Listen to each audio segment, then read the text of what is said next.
Good morning, sir. Good morning, sir. Good morning, sir. Good morning, sir. Good morning, sir. Good morning, good morning. এবার আমরা আমাদের পড়া শুরু করি। কালু, তুই রেডি তো? Yes, sir. আমি সব সময়ের জন্য রেডি থাকি। এবার আপনি আমাকে প্রশ্ন ধরুন। বেশ বেশ, পৃথিবীর মধ্যে সবথেকে সুখী একজন ব্যক্তির নাম বল। স্যার, পুরো পৃথিবীতে যদি সিআইডি দিয়ে তদন্ত করা যায় তবুও একজন সুখী ব্যক্তি খুঁজে পাওয়া অসম্ভব। কেন? স্যার শুনেন, যার অর্ধেক টাকা আছে তারাও দুঃখী, যারা পুরো একটা দেশ চালাচ্ছে তারাও দুঃখী, যারা এখনো সিঙ্গেল তারাও দুঃখী, যারা রানীর প্রেম করেছে সেও দুঃখী, যে বিয়ে করেছে সে তো আরো দুঃখী। তাহলে এই পৃথিবীতে সুখী আছেটা কে? আপনি? ম্যাডাম তো আপনাকে ধোকা দিয়ে অন্য একটা ছেলের সঙ্গে পালিয়ে গেছে। তাহারে কালু, আমি শুনলাম তুই নাকি বাথরুমে ঢুকলেই গান করিস। হ্যাঁ স্যার, ঠিকই শুনেছেন। শুধু আমি না, আমার মা বাবা, ভাই বোন, এমনকি দাদু দিদা সবাই বাথরুমে ঢুকলে গান গায়। বলিস কি রে, তোরা তো দেখছি গানের ভক্ত। তাহলে তো তোরা সবাই একদিন গায়ক হবি। ধুর স্যার, ওইসব গায়ক টায়ক কিছু না। আসলে আমাদের বাথরুমের চেটকেনিটা নষ্ট হয়ে গেছে তাই। তোরা একটা জিনিস লক্ষ্য করে দেখেছিস, আমাদের ভারতবর্ষ যে জিনিসটা নিষিদ্ধ সেটা পাবলিক লুকিয়ে লুকিয়ে বেশি করে। একদম ঠিকই বলেছেন স্যার। স্যার, আমার মতে ভারত সরকারের উচিত পড়াশোনা নিষিদ্ধ করে দেওয়া। আমি 100% শিয়ার সবাই তখন বাইরে গিয়ে ছাদে ধারে লুকিয়ে শুধু পড়াশোনা করে। আচ্ছা, এবার বলতো ভালোবাসা ওজন কত? স্যার, ভালোবাসা হলো দুটি মনের মধু মিলন। আর আমরা সবাই জানি একজন সমান সমান 40 কেজি। তাহলে 2 গুণন 40 কেজি সমান সমান 80 কেজি। তাহলে নিশ্চয় বলা যায় 2 মনের ওজন 80 কেজি। শোন কালু, আজকাল মানুষকে একটু চিন্তা ভাবনা করে বিশ্বাস করেছি, কারণ সময়ের সাথে সাথে মানুষ পাল্টে যাচ্ছে। স্যার, আমি আপনার কথা বিশ্বাস করি না। আপনার মতো অনেকেই বলে মানুষ নাকি সময়ের সাথে সাথে পাল্টে যায়। কই, আমি তো পাল্টিনি। গত বছরও আমি গরিব ছিলাম, আর এই বছরেও আমি গরিবই আছি। লোকে যত সব ধরনের কথা। আচ্ছা কালু, শুনলাম নাকি তোর বৌদি মারা গেল। হ্যাঁ স্যার, বৌদি মারা যাওয়ার দাদুকে ছেড়ে আমরা সবাই দুঃখী। কিরে, কেন? তোর দাদু আবার দুঃখ করছে না কেন? স্যার, সে অনেকদিন আগের ঘটনা। বৌদি একবার কমাইছিল, কিন্তু ডাক্তার ভুল করে মৃত্যু ঘোষণা করে দিয়েছিল।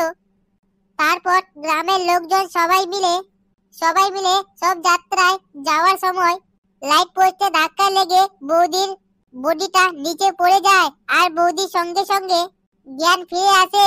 এরপর তারা হুড় করে বাড়ি নিয়ে এসে ডাক্তার ডেকে আনার পর বৌদি একেবারে পুরোপুরি সুস্থ হয়ে যায়। কই, 1 বছর ভালো ছিল, কিন্তু গতকাল রাত্রে বৌদি স্ট্রোক হয়ে মারা যায়। আবার বৌদি সব যাত্রায় নিয়ে যাওয়ার সময় সবাই মিলে বল হরি হরি বল বলতে বলতে যাচ্ছিলাম, এদিকে দাদা সবার আগে হাঁটছে আর বলছে, সামনে পোস্ট, সাবধানে চলো, সামনে পোস্ট, সাবধানে চলো। বাবা হাবলু, এবার তুই দাঁড়াতো। Yes sir. আচ্ছা, বর্তমান সময় নিয়ে একটা কবিতা বলতো। স্যার, তাহলে আমি আমার নিজের লেখা কবিতাটা বলি। তাই নাকি? তুই আবার কবিতা লিখিস? তা বল, তা শুনি। স্যার, কবিতার নাম মানুষের মিথ্যা অভিনয়। একজন আর একজনের ভালো কেউ চায় না, খুঁজে শুধু গন্ধ সুযোগ পেলে শুরু করে তার নামে মন্দ। এই যুগে হাওয়া ভীষণ খারাপ, সব গেছে ভুলে। মানুষ এখন খারাপ রাস্তা ইচ্ছা করে চলে, সবার চোখে করে মিথ্যা ছায়া। বিশ্ব জুড়ে ভাই টাকার লোভে পড়ে মানুষের করে খায়। বলার সময় মুখে হাসি, মনে হিংসার ছায়া। বাইরে থেকে শুধু ছায়া, যেই খেয়েছে ধোকারে ভাই। এক দুনিয়ায় মাঝে আর কি সাধু দেশে, এই দুনিয়ায় সাধে। চোখে খুলে স্বপ্ন দেখে জীবনের খাটাবো সুখে। আগে ছিল ভাতের অভাব, টাকার অভাব নাই। আর এখন হয়েছে টাকার অভাব, ভাতের অভাব নাই। বাবা হাবলু, তোমার কবিতা শুনে আমার হৃদয় একেবারে জুড়ে গেল। তুই বসে যা বাবা। পেচি, এবার তুই দাঁড়া। Yes sir. আচ্ছা, তুই ধরে নে একটা বেল আমাদের 6 জনের মধ্যে সমান ভাগে ভাগ করে দিতে হবে। তাহলে তুই কিভাবে ভাগ করে দিবি? এটা তো খুবই সহজ স্যার। প্রথমে বেলটাকে ফাটিয়ে শরবত করে 6টা গ্লাসে সমান ভাগে ভাগ করে দেব। তুই তাহলে শরবত করে ভাগ করে দিবি? তাছাড়া কি করব স্যার? সরাসরি বেলটাকে 6 জনের মধ্যে ভাগ করতে গিয়ে যদি আপনার ভাগে একটু কম পড়ে, আপনি কি আমাকে ছেড়ে দেবেন? ওই ওই কালু আমাকে মারবে, সেই মারটা কি আপনি খাবেন?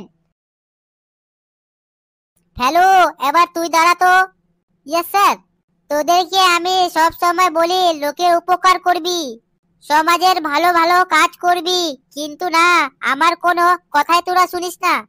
স্যার, কে বলেছে লোকের উপকার করি না? এই তো সেই দিন সমাজে ভালো কিছু করব বলে আমি আর আমার টিম মিলে একটা গ্রামে গেলাম।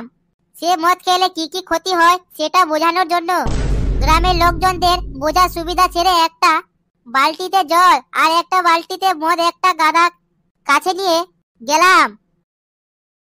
গাদা তখন দুটো বালতি খানে সঙ্গে মদের বালতি লাথি মেরে ফেলে দিল, কিন্তু যখন জল ভর্তি বালতি জল গুলো সব খেয়ে নিল।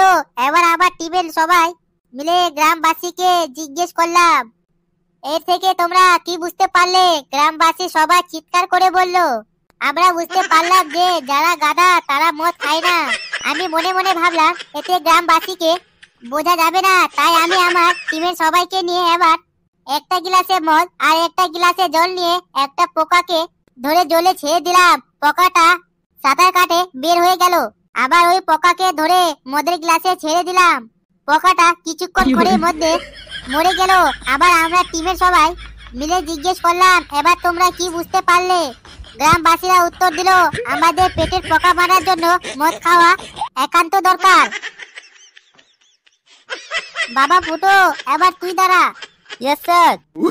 তুই বলতো ছেলেরা বিয়ে করে কি কি পায়? স্যার, আমি বিয়ে করে কি কি পেয়েছি সেটা বলি। আচ্ছা ঠিক আছে, বিয়ের পর তুই কি কি পেয়েছিস সেটা বল শুনি। স্যার, আমি বিয়ে করে সর্বপ্রথম ভাগ্য করে একটা বউ পেয়েছি। আমি বিয়ে করার পর আমাকে কেয়ার করার জন্য একটা ডায়ার নারী পেয়েছি। আমার কোনো কাজে সামান্য একটু দেরি হলে বউ ফোন করে বলে, এত দেরি কেন? তুমি এখনই ভিডিও কল করো, আমি দেখতে চাই কোনো পেত্রীর সাথে আড্ডা দিচ্ছ নাকি। স্যার, সন্দেহ করার একটা মেশিন পেয়েছি। হাড়ি বাসন আছে আছে রান্না করার একটা রাঁধুনি পেয়েছি। সারাদিন কাকের মতো কাকা করার একটা টেবড়ে কটার পেয়েছি। বউকে সাহস দিয়ে বাতাসে উড়ানোর মতো একটা শাশুড়ি মা পেয়েছি। আমার শাশুড়ি যদি কোনো কারণে একটা ডাক দেয় তো শ্বশুরের প্যান্টের ভিতরে মুতু করে দেয়। স্যার, সেই মুতুরে একটা শ্বশুর পেয়েছি। যা সালা, আমার বাড়ি আমার ঘর, তবুও রাত 11টার পর আমাকে প্রবেশ নিশ্চিত বলে ধমকি দেওয়া বউ নামে দারোয়ান পেয়েছি। আমার মানি ব্যাগ থেকে মাঝে মাঝে টাকা চুরি হয়ে যায়। চোর আমার সামনে ঘোরাঘুরি করে, কিন্তু বলা সাহস হারিয়ে ফেলেছি। স্যার, আমি তো বিয়ের পর জানতে পারলাম আমার জন্মদাতা মা বাবা খারাপ, আমার ভাই বোন খারাপ, এমনকি আমিও খারাপ, আমার 14 গোষ্ঠী খারাপ। আমি পড়াশোনা করার পরেই বৌদির কাছে থেকে জানতে পারছি একটা লোক মাথা মোটা ছোট্ট লোক। এখন দেখছি পৃথিবীতে যদি ভালো মানুষ থাকে তাহলে ওরা হলো আমার শ্বশুর শাশুড়ি আর সালাসালি। স্যার, আমি বিয়ে না করলে তো জানতে পারতাম না ভালোকে আর খারাপকে। আমি তো বিয়ে আগে অন্ধ ছিলাম, এখন বিয়ে করার পর আমি স্পর্শ দেখতে পাচ্ছি। ফুটো, তুই তো বিয়ে করার পর তোর তো দেখছি ভালোই অভিজ্ঞতা হয়েছে। তাহলে এইবার বলতো, একজন নারীর বুদ্ধি বেশি না একজন পুরুষের বুদ্ধি বেশি? স্যার, নিশ্চিত একজন পুরুষের বুদ্ধি বেশি। আচ্ছা, মেয়েরাও তো মানুষ, তাহলে ওদের বুদ্ধি কম হলো কেন? স্যার, পৃথিবীতে মানুষের পাঠানো আগে একদিন ঈশ্বর বুদ্ধি বিতরণ করবে বলে ঘোষণা করলেন। তারপর একদিন নারায়ণকে ঈশ্বর বললেন, এই নারায়ণ, তুমি মানুষকে বুদ্ধি দিয়ে পৃথিবীর বুকে পাঠিয়ে দাও। এবার নারায়ণ বুদ্ধি বিতরণ শুরু করলেন, কিন্তু সেই দিন অদ্ভুত কাণ্ড। বুদ্ধি বিতরণ লাইনে শুধুমাত্র পুরুষের লাইন, একটা মহিলা ছিল নেই। তারপর সব বুদ্ধি পুরুষরাই পেল। এবার নারায়ণ মহিলাদের খোঁজ দিয়ে জানতে পারলো মহিলারা সেদিন লাইনে না দাঁড়াবে বলে বিউটি পার্লারে সাজগাজ করতে গিয়েছিল। সাজগাজ করতে অনেক দেরি করে হ্যালো, তারা আস্তে আস্তে বুদ্ধি বিতরণ কাজ শেষ। এবার মহিলারা সেখানে এসে দেখলো একটা বিশাল বড় পোস্টার, আর সেই পোস্টারে লেখা আছে বুদ্ধি যা ছিল বিতরণ করে শেষ। পোস্টার দেখে মহিলারা চিৎকার চেঁচামেচি শুরু করলো। একজন আর একজনকে বলতে লাগলো, ঈশ্বরের এই কি রকম বিচার, আমরা আমরা কি তাহলে বুদ্ধি পাবো না? মহিলাদের চিৎকার চেঁচামেচি শুনে বিরক্ত হয়ে ব্রহ্মা বেরিয়ে আসলেন। একজন মহিলা ব্রহ্মাকে দেখে হাসতে হাসতে বললেন, এই পিতামহ, এটা কেমন বিচার? আমরা কি তাহলে বুদ্ধিহীন থাকবো? ব্রহ্মা বলল, না, তা কি করে হয়? তুমি তোমাদের এই মিষ্টি হাসিতে পুরুষ বুদ্ধি কোনো কাজ করবে না। অন্য একজন মহিলা ভ্যা ভ্যা করে কাঁদতে কাঁদতে ব্রহ্মাকে বললেন, হে ব্রহ্মা দেব, আমি যে হাসতে জানি না, আমি সারা জীবন দুঃখী, শুধু ভ্যা ভ্যা করে কাঁদতে জানি, আমার কি কোনো উপায় হবে না ব্রহ্মা? ব্রহ্মা বললেন, অবশ্যই, তোমাদের এই কান্না তে ওই পুরুষের বুদ্ধি কোনো কাজ করবে না। এবার চিৎকার করতে করতে বললেন, হে প্রভু, আমি তো হাসতেও পারি না, কাঁদতেও পারি না, শুধুমাত্র ঝগড়াঝাটি, আর কিছুই করতে পারি না, আমার কি হবে প্রভু? ব্রহ্মা বললেন, কথা আসতো, তোমাদের ঝগড়াঝাটি পুরুষের বুদ্ধি কোনো কাজ করবে না। বের উপায় হয়ে সব মহিলা হাসি কান্না আর ঝগড়া মাধ্যমে যে কোনো পুরুষকে বাবু করা বুদ্ধি প্রাপ্ত করলেন। স্যার, তাই তো আজও আমাদের সমাজে সেই পরম্পরা চলে আসছে, হাসি কান্না আর ঝগড়াঝাটি করে আমার মা আমার বাবাকে কাবু করে রেখেছে। এখন আমার বউও হাসি কান্না আর ঝগড়াঝাটি করে আমার মতো বাবুকে কাবু করে রেখেছে। বাবা ফুটো, আজকে মনে হয় তোদের ছুটি, আমি এখন আসলাম। বন্ধুরা, ছেলেরা বিয়ে করে কি কি পায়, ভিডিওটি দেখে কেমন লাগলো অবশ্যই কমেন্ট করে জানাবেন। আর ভিডিওটি ভালো লাগলে একটা লাইক দিয়ে যত বেশি পারেন বন্ধুদের কাছে শেয়ার করে দিন। দয়া করে মেহেরবানি করে চ্যানেলটিকে সাবস্ক্রাইব করে আমাদেরকে উদ্ধার করুন। আবারও দেখা হবে নতুন হাসির ভিডিওতে। এইভাবে দাঁত কেলিয়ে হাসুন আর সুস্থ থাকুন। ধন্যবাদ।